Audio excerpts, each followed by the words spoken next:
everybody, and welcome back to the Whittle's Read. Today, I'm actually going to be doing a video I didn't think I'd be able to. At the beginning of the month, I really didn't think I'd be able to read enough in this month to warrant a video. I was halfway through Don Quixote and had hundreds and hundreds of pages to go, and, you know, this is really, I've got 4 books to talk about today, and that was really the minimum number I would be happy talking about, and I was able to squeeze in the last one with a day to spare. But I've got some really interesting books to talk about today, and I can't wait to get into it. So, first of all, we have Don Quixote by Miguel de Cervantes. I've talked sporadically about this book around in different videos, mainly because of starting this channel. This is half the reason I started the channel, to be honest, is because I was so stuck in this book that I felt like I couldn't talk about the books I wanted to, because I couldn't get into the books I really wanted to, because I couldn't read them. I was stuck in the middle of this, and I only ever read one book at a time if I can help it. So I'm going to try not to repeat myself, but apologies if I do. So, Don Quixote, 17th century, it came out the first book came out in 1605. This is actually a combination of the first and second books, the second book coming out almost, well over a decade later. And this is the vintage edition. I have a bunch of these red spine vintage editions, and I love them. And the sketch on the front is actually a Picasso painting of Don Quixote. And the fact that, obviously Picasso wasn't commissioned to do this cover, this was a famous Picasso painting, and just the fact that they could just pick a Picasso on this book to put on the front kind of tells you a little bit about how iconic this book is, but I really don't need to tell you that. It's iconic. It is, some people say, the founding of the novel. This might be the first novel. And it is a classic, but one that doesn't read like a classic. It could also be, I do have to attribute, it's by Miguel de Cervantes, but it's translated by Edith Grossman, who is an incredible linguist and translator. And so this book, whilst written in the 1600s, is the opposite of inaccessible. It is such a pleasure to read, honestly. The language, she does a really great combination of, it doesn't feel archaic, but it does feel slightly antiquated. It does sound like you're listening to people talking in the past, but you're completely understanding every word, which is surprising. And the thing that she did so well, in a way that it would take me an essay to try to work out how she did it, she kept the humour. And why that's difficult is, one, trying to keep jokes from language to language is difficult enough, but also most of the jokes reference things that are very specific to the time and the place. And so most of the references she explains in footnotes and says, this is a joke, this is why it's a joke, and what anyone will tell you is if you explain a joke, you ruin it. For some reason it doesn't. I don't know if it's because she doesn't explain the joke, she just explains all the context around it so you can figure out the joke for yourself. Even where she puts the footnote, not like after the entire joke's said, but sometimes gives you a bit of the context beforehand so that you go into the joke knowing the setup. And the thing is, the reason that the comedy is so important and the humour is so important is this book is hilarious, which I didn't expect, because I hear a lot of people talk about how sad this book is, and I really didn't find that. And I don't know if that's just me, to be honest, because I found even V just finished up reading Flowers for Algernon and loved it, but she, at the very beginning of the book, felt really sorry. Well, no, not sorry. She felt very sympathetic, and her heart was really breaking for the main character because he wasn't being treated well. But I didn't feel the same way, because he wasn't aware he wasn't being treated well, and so in his reality, things were fine. And so whilst to us, looking at it, we're like, oh gosh, that poor person, if they don't realise that they're really suffering. And that's the thing here, the whole premise, if I need to say it, is Don Quixote is a rich man, not a lord, but he lives in a manor. He's well thought of and well respected, and definitely above the general farming area around him. He's sort of being quite upper in the social hierarchy of La Mancha, who adores books of chivalry, which were really in at the time. They were very popular reading, and he gets so into them that he just loses his grip on reality and believes that all of these fictional stories are completely true, and then believes himself to be a knight. And the sadness that people say is because this man's obviously mad. This man's gone mad, and he keeps throwing himself into battles thinking he's a knight, but then gets the crap beaten out of him because he isn't skilled in anything, and most of the people don't want his help, and the people he tries to hurt just have no idea what's going on, and so he just gets really obliterated. At one point in the book, he goes by the title The Knight of the Sorrowful Face. And so whilst I can see why that's tragic, in his perspective, he's being a knight. He's doing what he wants to do. He isn't sad about it. He's just doing what he thinks he should. And so whilst I can see the tragedy and I can completely see where people are coming from, he doesn't see it as a tragedy. So I don't feel sorry for someone who doesn't feel the need to be sorry for themselves. But there are still a few times you really feel for the character, and the characters are brilliant. Because there are some incredible scenes in this book. Don Quixote, because every knight has to be in love and have a lady that he does everything for and is in service of. And so he picks this random peasant girl he saw once or twice around but has never officially met, who he calls Lady Dulcinea of Toboso, though her actual name is, I can't remember what it is, but one of the footnotes says how it's meant to be the most common plain Jane name there is, and she's just a peasant girl who works in the farmhouse and has, rough hands from working in the fields, and she's, got big shoulders and all that kind of stuff, but, to him, she's just, the queen of, I don't know what, an empire or something, but just the lady he's in service to, that he's never met. But he still does everything, and every time something goes wrong, he goes, "Oh, my peerless Lady Dulcinea of Toboso, why have you forsaken me?" Or, "I'm so sorry that I haven't been able to carry this out for you."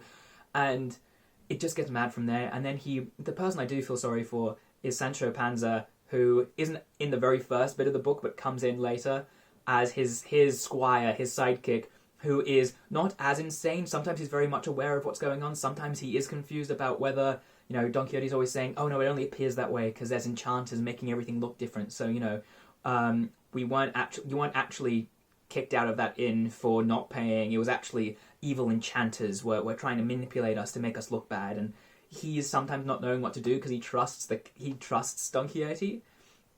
But he's honestly the most abused character in all of this, because at least Don Quixote has the belief and the faith in what he's doing to carry him through all of these beatings, while Sancho's just kind of there because he thinks he's going to get riches, and he thinks he's been promised he's going to be the count or duke or the governor of an insula, because that's what happens to all the squires in all the books. But that was way too much of a synopsis.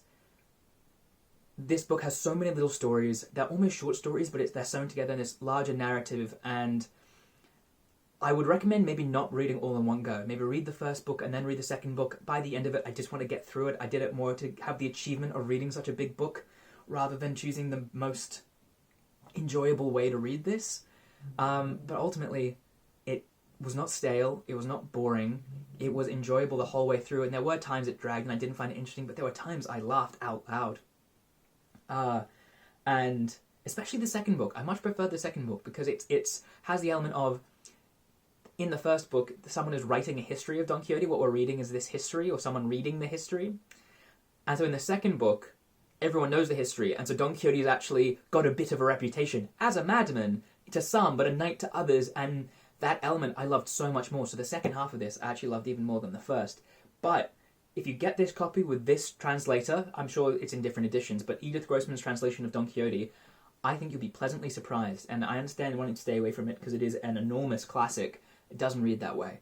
It just reads as a very important book. But obviously, having that historical context, being a classic, it really is a glimpse into a different time and a different place in the world and a different way that society's structured. So if you're at all into sociology or political studies or anything like that, this could be extremely interesting. And even there's some ideas, some almost feminist ideas in the first part. It really goes back and forth because sometimes you don't know if Cervantes is writing for himself or is writing for, he's the patron, he has a patron who's some lord, so he can't offend too many sensibilities. But there's a whole part of this book where there's a woman who, her parents died and she was raised by her uncle, and her uncle would never force her to marry, and she just didn't want to marry anyone. She just wanted to go off to the fields and be a shepherdess.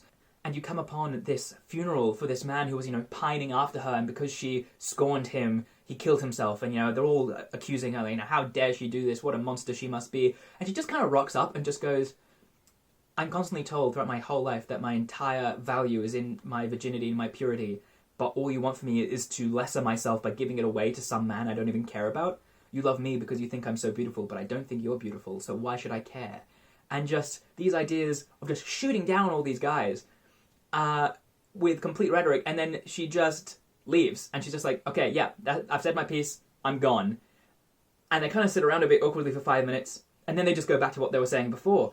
And it's just ideas you wouldn't expect to see from, we're talking 17th century Spain. We're talking like just before, I believe, I don't know the dates exactly, we're talking Spanish Inquisition here. We're talking like the height of the church's power in everyday life. And so to hear this feminist view almost against marriage, and of this woman just feeling that she doesn't need to serve anyone but herself, was something I was not expecting to find whatsoever. So this book does have its surprises, and it just colours the world a bit, especially the past. And so it was really enjoyable. I just really enjoyed it in the end, and I look back on it more fondly than I remember when I was reading it, because I was taking it more as a task than just an enjoyable read. But I think I might return to it one day. I completely recommend it, and I'll shut up about that now.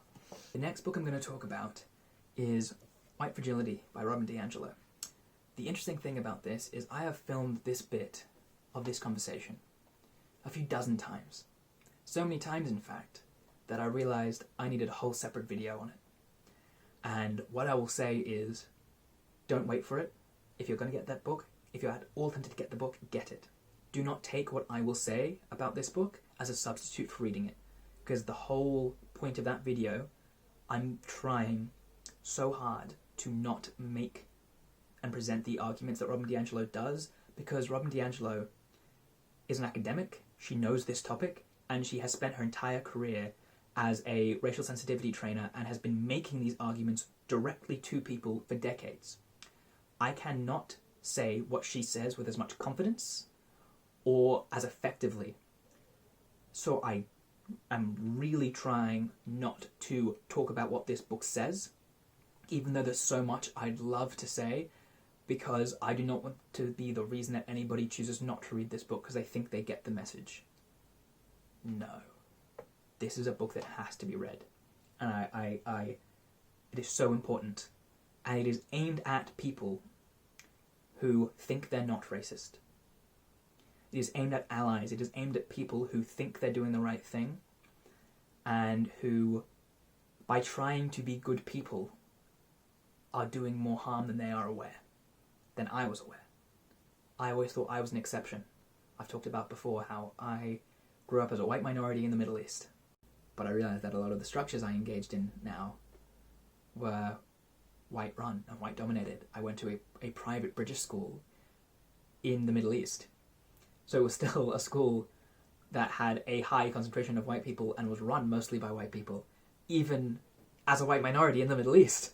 And there really is no way of escaping it. And, there are lots of people out there who've had lots of experience, but I've had a pretty unique experience, and I'm still not an exception. Still not an exception. And if you think you might be, then I dare you to read this book and get all the way through and really, really can say afterwards, if you've taken in anything that it has to say, that you're an exception. But I will say, whilst this book does make you uncomfortable at points because you have to admit some hard truths, it's never accusatory, and the point is not to make people guilty. If anything, it's against that. The point of this book is to talk about how if you say that only bad people are racist and good people can't be racist, it then shuts the door on noticing your own racism, because no one thinks actively that they themselves are a bad person. If I think I'm a good person, therefore I'm immune from being a racist. And we just lock the door on any discussions of racism, of any potential acts I've ever committed that could potentially have been racist. We can't discuss them, because then you're accusing me of being a bad person, and what a great defense that is. And it's something that we have to overcome, and the way of overcoming it is trying to not view it through that lens of morality. No one can say, racism is bad. That is an obvious statement, and DiAngelo isn't saying that's not the case. But viewing it through a moral lens can be really destructive and harmful. And so, whilst you can expect to be somewhat uncomfortable reading this book, do not expect to be accused or being made an example of or being called a terrible person. This book tries to destigmatize and remove the such heightened emotion around racism and a part that we as white people may play in it. And so it's extremely important, and I cannot recommend it more.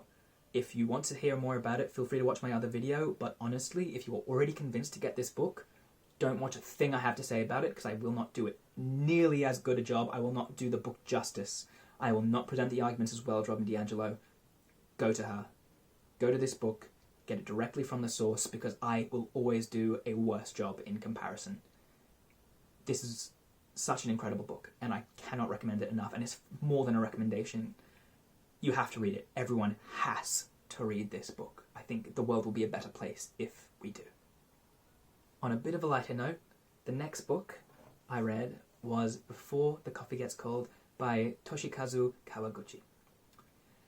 This book was recommended to me by V, and I was very much into it for the sci-fi element. There's a very, very light speculative fiction, even more than sci-fi element to this book. And it's very simple. I don't want to give away the entire premise, but at this small cafe, this small underground cafe in Japan, you can sit in a particular seat and get served the coffee, and when you do, you can get sent back in time to anywhere you pick, anywhere you choose. But you cannot leave your seat. Whatever you do will not change the present. And you only have until the coffee gets cold. So you can just think of what can you really do effectively, and what would be worth doing so effectively when you have maybe 10 minutes to talk to someone and know that it will not affect your present whatsoever. It is such an interesting book. It's so, I feel like the word's quirky, but I do not want to minimize it.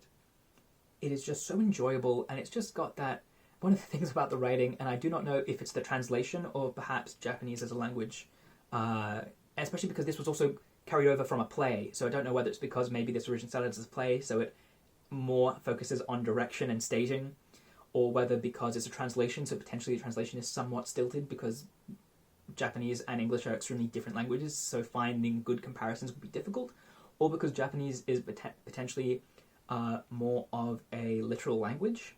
Could be any of those things. I'm too ignorant to say which. The writing is very straightforward. This happened, then this happened. There isn't a lot of time for prose and metaphor. It is quite direct. And so I thought, because of that, it would then not be able to have any emotional impact on me, because it wasn't flowery. It wasn't emotional language. It was just talking about what happened. It talked about, this person said this. It was in this setting. They went to do this. It was very direct.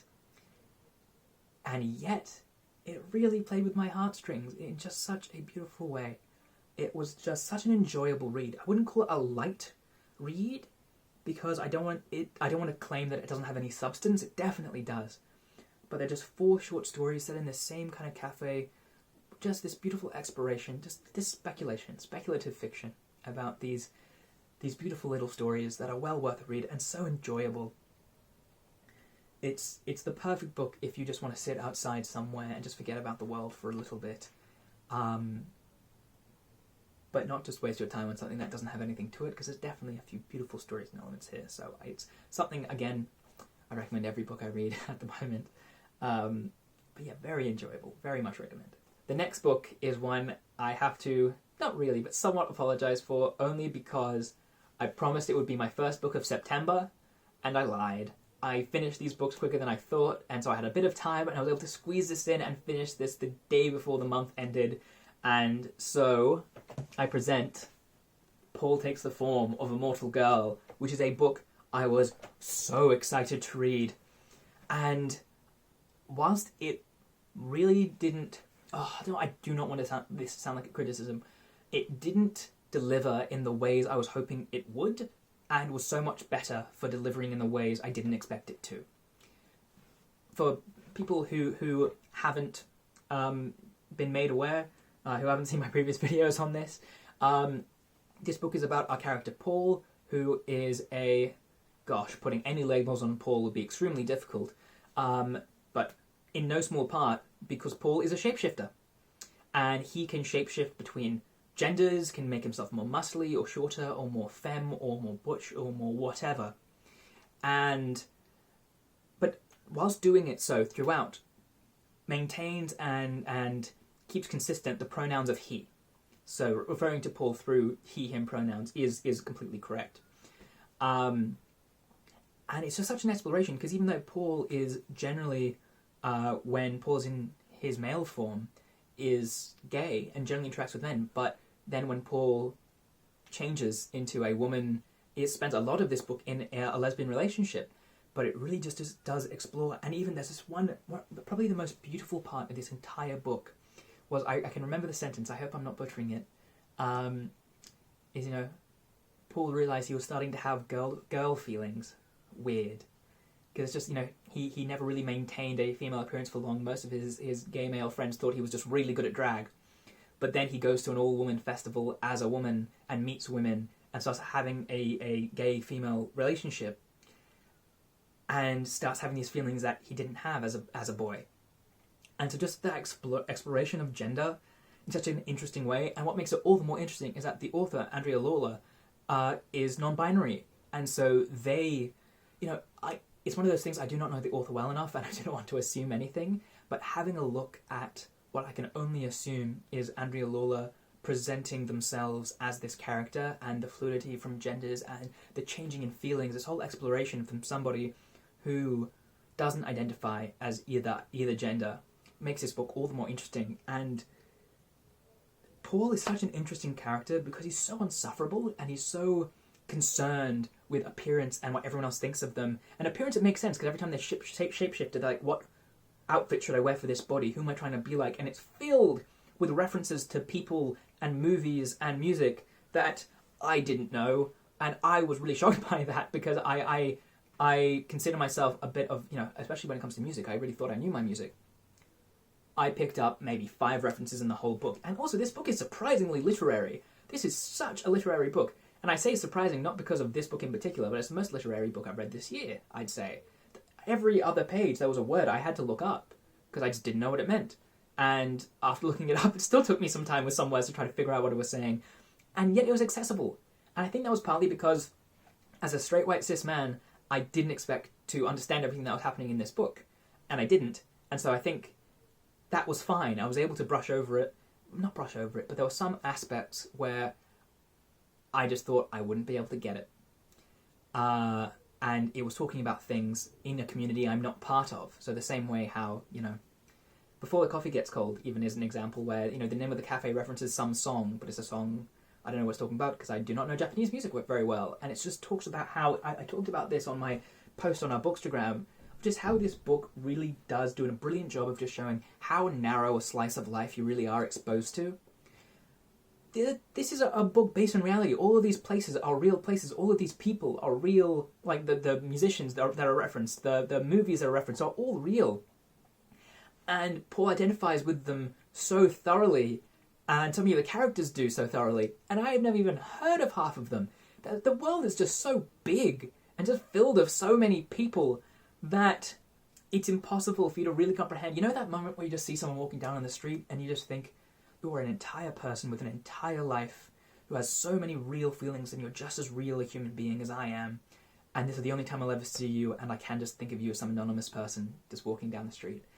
Just thinking of how much there is, how much humanity there is, and especially during this time. Like, the latter half of this book is set in San Francisco, and it is just in the wake of the AIDS epidemic. It's still somewhat going on, and the things that these people have had to deal with, the characters in this book. Like, Paul has a roommate who, Paul goes through a bit of a tragedy, and his roommate Ruffles doesn't really console him, because he's been through it all before. He's almost deadened to it. He has to carry his own grief. He's had to be there because, he's referenced as being a character who's a bit older than Paul, and so has been in San Francisco for a while. So this isn't new. He's seen it all before, and he's had to be through this all before. And so whilst he's not heartless and tries to be compassionate and be there for Paul in whatever little way, he's got his own ghosts to bear. And so it's just the subtle tragedy in the background, the exploration of gender, the exploration of this character, it's just enlightening, and it's an education, and I'm very glad I've read it. I'm very glad I read it. I feel like it's just made me more aware of the world outside my window, and I'm very glad for that. I'm very, very glad for that, and it makes me want to read more books like that, and read more books by people and about people who are nothing like myself, because I just want to see it all. There's just so much out there. There's so much out there, and especially times like this where we can't get out much and we can't explore. There's a big world out there, and books like this are a great way to see it, especially at this time. But yeah, this is how I finished off August, and these 4 books, quite different. None of these books I would have identified as a book that was something for me, or something I would be interested in a year ago. Maybe Don Quixote, but even then it was a classic I would have read because I felt like I had to read it, not one I would have actually enjoyed. But I did. I enjoyed all of these books. They were all brilliant. And I've had a great month. And I'm just really excited about seeing where my reading taste goes, because it's continuing to spiral off in new directions that I never expected. And I'm just discovering things and reading things about myself and the world around me that I never expected. And it's exciting. Because, you know, you're always told that your teens are such a great time of change. And your 20s as well. And I am in my 20s. But I feel like I've never changed or grown as much as I have recently. I feel like I'm actually starting to capitalize on things I've been working away at for a long time. And these books are really helping with that. And I think that's what's so beautiful about books in general. But I'm going to stop rambling. And I'm going to finish up this video. Thank you guys so much for watching.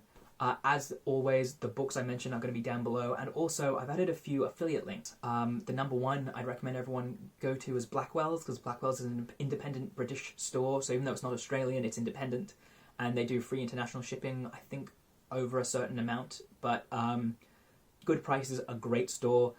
I also have a general book depository link. If you are going to buy from Book Depository, obviously we'd very much appreciate if you buy the books through us. But the number one thing that I think is cool is I've created a Book Depository wish list of every book we've ever talked about, and I try to keep it up to date with every video. So if you see me talk about a book in the video, whilst it always has the name in the bottom and the author, it will be in that massive wish list on Book Depository. It will not always be the cheapest on Book Depository. For books where there's a massive price difference, I always try to put the edition we've read in there. But if it's an edition we haven't read, that is far significantly cheaper, I try to put both, depending on what people are looking for. It might be cheaper elsewhere. If it's cheaper elsewhere, go elsewhere. If it's cheaper on Blackwell's, I'd go for Blackwell's, because Book Depository, I believe, I think it's owned by Amazon, and so if you're going to order through them anyway, then sure, please use our link. But if you were going to order through different people, continue to order through different people. But apart from that, I think that's pretty much it. So thank you all for watching. Please like, comment, subscribe, all the things, and I will see you in the next video. Thank you so much, guys. Bye.